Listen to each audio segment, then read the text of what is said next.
Hello, welcome. Good morning. It's morning here anyway, just. Today, Kaya and I wanted to take a moment to talk about something that's so up for all the women in our community. It's up for us. It's everywhere, isn't it? And it's always applicable as well. It is always applicable as well. And what we're going to share today is going to sound, I was thinking about this, I nearly wrote this in the description. It's probably going to sound kind of nuts to some of you, like this disbelief, but this is really the key. So all of us at the moment have a lot on our plates. This is like busy season rush period for mothers. It doesn't matter whether you work outside of the home or not. This is like crazy time for us trying to get everything done. And along with that sense of, oh my God, I've got so much to do and I've got to make everything happen and I'm holding all these things in my head and my lists everywhere. You've also possibly got children whose energy is really hyped up and energetic and could even be bordering on a bit manic and crazy. And it can be a really stressful period. And I know that when my children were much younger, every year I swore, doing it different next year. And I still struggled. And it's gotten easier and easier now. But one of the main thing that we are going to tell you is the hugest difference you can possibly make at all, completely, is to commit to your self-care. And I know that there's so many people who are watching this on the replay. There's actually no one here yet live. I'm delving into this quickly today. But like that are going, what?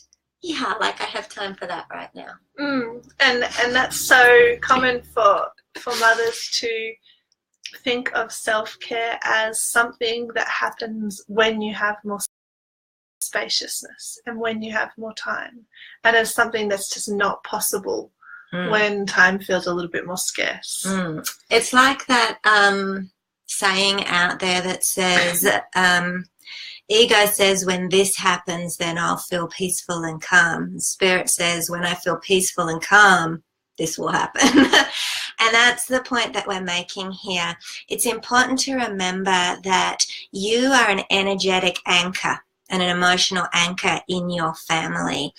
And so not only does your self-care ground you and help you to feel more anchored and serene and in tune with everything that's going on, rather than feeling out of your body and in your head and not even in your body at all, outside of yourself somewhere. Not only is it serving you, it's also going to have a profound impact on the energy and space that you're creating at home as well. And it's kind of like a ripple-on effect, but it really, really is a profound ripple-on effect.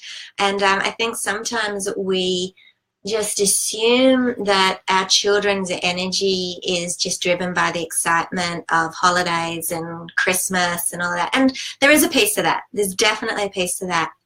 But our energy of rush, stress, kind of manic, pinging inside ourselves is also transmitting out into our family. It's setting the energetic tone in our entire house. So this is about you, but it's also about the space that you're creating around you as well. So the obvious question is how? And we aren't necessarily talking about something really huge. So we're not necessarily talking about how you need to go and have that massage. Or I did do that yesterday though. Yeah. Kaya took the kids to the pool for an hour and I went and got a massage. But yeah. That's totally a part of it, but it's not the only way. It's not. It's not even, to be honest, to be 100% honest, it's not even the most important thing. Like those big things, they're kind of nice, but they're not necessarily the needle movers. Yeah, it's more about what you're committing to in yourself energetically and where you're prioritizing where you're prioritizing yourself in the whole scheme of things. Like your day goes completely different if when you wake up, you actually give yourself a minute to really connect with yourself, really check in with yourself, and really tune into what you're feeling, what you're needing, and commit to following your own desires in that day. And your day also goes incredibly different if you have a little ritual of self-care. Like, one that I've often done is when I'm drinking, because I always drink lemon water first thing in the morning. When I'm drinking that, drink that as if it is filling me up with love, and as if it's rejuvenating me, rather than just quick, get this down so I can get on with something else. If you have those little experiences that are packed with presence, intention, and commitment to yourself, that completely changes the way you show up, completely changes your experience of the day, and it also completely changes the whole energy in your family. It actually does. The key piece here is about your commitment to prioritizing yourself, bottom line. And often we don't, especially at this time of the year. We put ourselves beneath getting pet food. Like we do. Everything slides up above it as more important. And this is a state of being. So self-care, true self-care, has to go beyond those acts of, oh, thank God I booked a massage for this month or whatever like that. It is a state of being that says, I actually do matter. I'm actually committed to caring for myself as well in this equation, and not just caring for everyone else. And it's a mindset that you're holding, and it's such little things in the day. Check in with yourself 3 times in the day. Check in with yourself. What am I feeling, and what am I needing? And you'll be surprised how small the answers will be. It will be, I need a glass of water. I need to go to the toilet.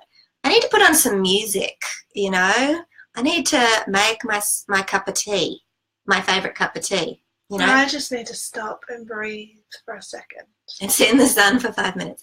These are really little things. These are not time suckers, but the commitment that you're making to yourself is profound and is important and makes a massive shift, not only, as we said, in the family, but in yourself, in the way you feel, in the way this next couple of weeks is going to unfold for you. If you put yourself at the bottom of the heap, if you don't even put yourself on the list, and frankly, like we don't a lot of the time, it's just going to be a snowballing.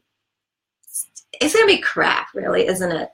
You're going to get grumpy, impatient, shitty. The kids are going to drive you insane.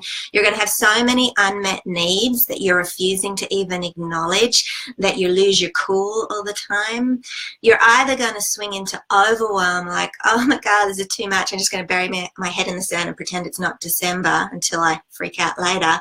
Or you're going to just be stressed out, continuously making random to-do lists and trying to hold it all. And being like on edge, which makes you not parent the way you want to parent. Like, exactly. Yeah, high strung. And in reality, I know that is not how you would love your holiday season to look. I know that. There's so many years I would say, next year it's going to be different. I'm not doing it this way. This doesn't feel good. And I promise you that it's not a fantasy. It's not like an unattainable goal. You can have the holiday season look like how in your heart you're trying to get it to look. But you can't take yourself out of the equation. Never underestimate how incredibly powerful and important your energetic state is. Your emotional state is, in the way everything unfolds around you, and particularly in the way that energy is running in your household, because they're so entwined. Yes. And I invite you now to really hear the truth of this and actually say this as an affirmation. And breathe it in and maybe say it regularly, because too many mothers don't believe it. That I matter, my needs matter, and me bringing myself into the equation doesn't take away from anybody else. It doesn't take away from your children. It doesn't take away from your partner. It helps everyone. So say that to yourself now. I matter and my needs matter. I love that. That is so true. I think that's one of the biggest things that we work on with a lot of our new clients is like, you freaking matter. Your needs matter. Meeting your needs does not take you away from your children. It brings you back to them more fully. And it's a mindset shift that all mothers on the planet need to wrap their head around. It's true. Yes. Yay. So if you would like to go deeper or step deeper, like if that was kind of like, whoa, and you're either like, yes, yes, yes, or it's like, oh my God, how? And you want to go a little bit deeper, you are most welcome to. Yeah, we have opened up some spaces in both of our calendars to have one-off sessions with women like you, mothers like you. We're calling them goddess reawakening sessions because you have all these powerful goddesses within you that help you to be the really whole and connected and empowered mother that you want to be. Yeah. And we're like, our big mission is to help mothers really claim that, step into that. Activate it all, take it all back, step into your highest self and just bring that to your families, because that's where your real power lies. It's where the answer to all the things that you want as a mother lie. So if that's interesting to you, like if that's a there's a link in the description and you can go find a time that works for you and sort it all out. And we'll be at the other end. Yes, we'd love to connect with you and go deeper. So much love over the holiday seasons, everyone. Bye-bye.